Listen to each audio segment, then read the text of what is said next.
Alors je sais, vous allez me dire, l'actualité sportive commence toujours par le football. Je ne sais pas pourquoi cette priorité au foot. Eh ben non, justement, on va pas faire comme les autres. Mais en fait, c'est pas juste parce qu'on est obnubilé par le foot, c'est aussi parce que souvent le soir, il y a du foot.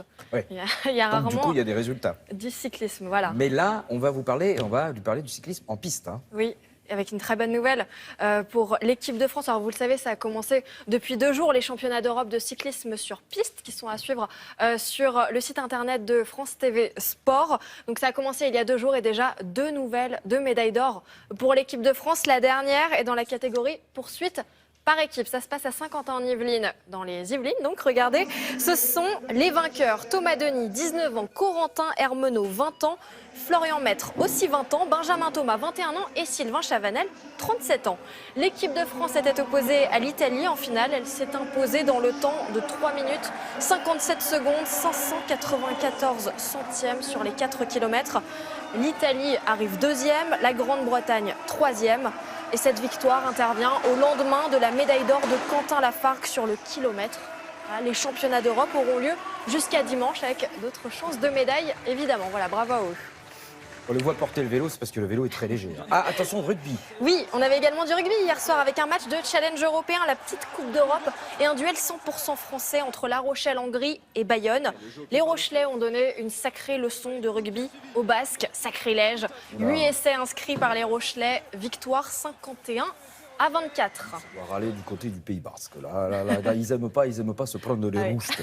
Et on va quand même vous parler de football parce qu'il y avait 2 résultats et surtout une nouvelle assez surprenante en ce qui concerne l'OM. Mais on commence d'abord par les gagnants. Ce qui s'est passé sur les terrains. Donc, on vient de parler du challenge européen, c'est la petite Coupe d'Europe en rugby. Maintenant, on va parler de la petite Coupe d'Europe, mais en football. Donc, la Ligue Europa. Et vous l'avez dit, avec 2 clubs français qui jouaient hier et 2 victoires pour Nice et Saint-Etienne. On commence par la victoire de Saint-Etienne. Première victoire pour les Verts en Ligue Europa cette saison.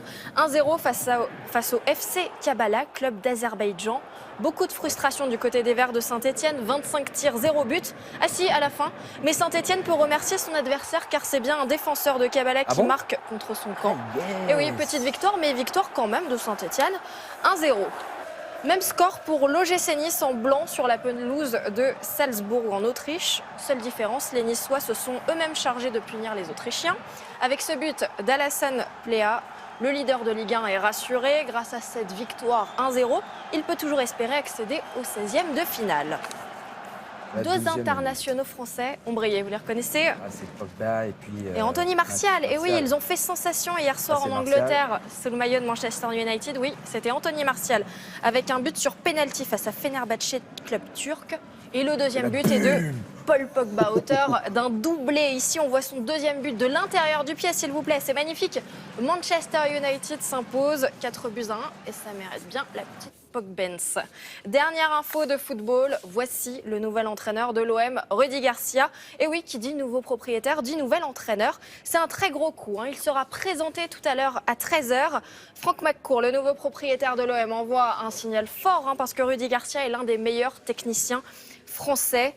Et en 2008, je vous rappelle qu'il a décroché le doublé Coupe Championnat avec Lille. En 2013, il est parti à la tête de l'AS Rome. Il a fini 2 fois deuxième du championnat italien. Voilà, et on verra donc ce que ça donne dès dimanche, parce que dimanche, ce sera... contre le PSG. Voilà, le Classico. Donc on attend les Italiens de pied ferme. Et puis on va terminer par des hommes en slip, parce que vous aimez bien ça. Non, alors je voulais faire ça parce qu'il y a aussi des femmes en maillot de bain. Ah d'accord, c'était les 2. Le concours de plongeon, c'est parti. Ça va nous faire plaisir à tous les 2, donc on part en direction du Japon, au sud d'Osaka, Shirahama. La compétition s'appelle le Red Bull Cliff Diving. Gary Hunn, cet homme, a terminé 3e et a décroché un 6e titre mondial.